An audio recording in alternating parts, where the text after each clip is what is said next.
పువ్వులకి అదే పువ్వులకి కూర్చోండి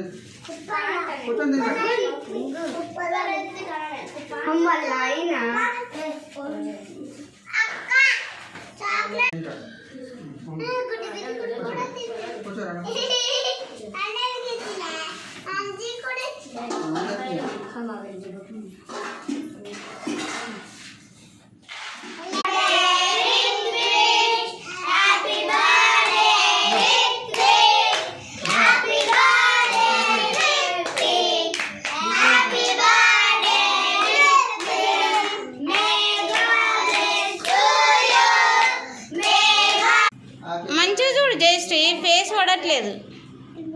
ఇట్లా పట్టు పెట్ట ఇటు. Bye friends.